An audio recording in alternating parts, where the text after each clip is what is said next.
Hello, Port Adelaide fans. Welcome to your round 21 edition of the Match Committee. It's all thanks to the great people at Bank SA, the proud premier partner of the Port Adelaide Football Club. As always, Terry Wallace is alongside me. And Plough, when you're vying for a spot in the 8 and there's 3 games left, they're all big games. Yeah, they are, no doubt about that. And just how the season's panned out, I think it's fantastic that Port Adelaide now chasing down Adelaide to see whether they can knock them out, the arch rivals. So, look, it's going to be a really interesting finish to the season.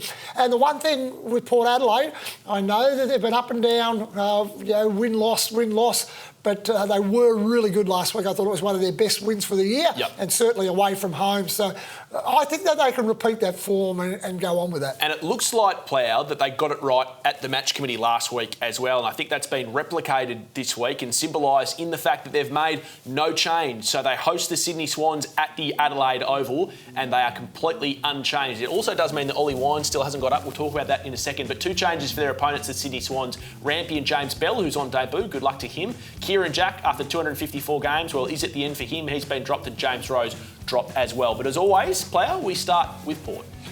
Certainly we do, and as I mentioned, they were very, very good last week. I think you're right with the Match Committee side of things. Look, Charlie Dixon didn't have a great game at all, but you'd have to say that the changes ended up working for them. Yeah, and he probably deserves his spot with all his injuries and with what he brings.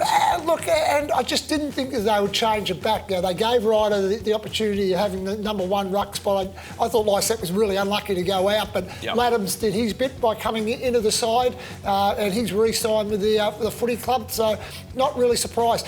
I really like Todd Marshall in that lineup, and I hope they keep him in. Me too. For a big bloke, he's really good below his knees. And a lovely kick. And so I hope that they play him for the rest of the season. So that was a really solid performance by them. Carl Amon's having a pretty good year too. I like his work as well. Yeah, and they've still got Ollie Wines to come back in as well, so clearly hasn't been able to get up from injury, listed as an emergency, so maybe next week for Ollie Wines. What about this Sydney lineup, Plough?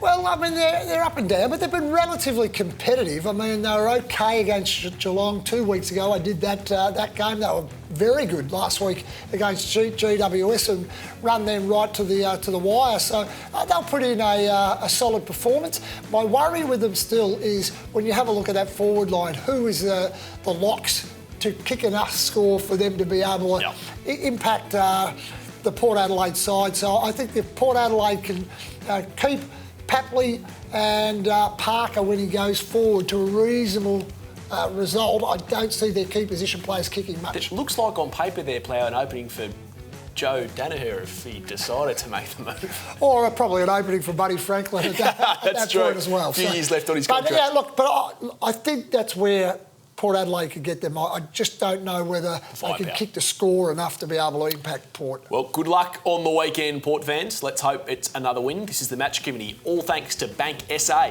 the proud premier partner of the Port Adelaide Football Club.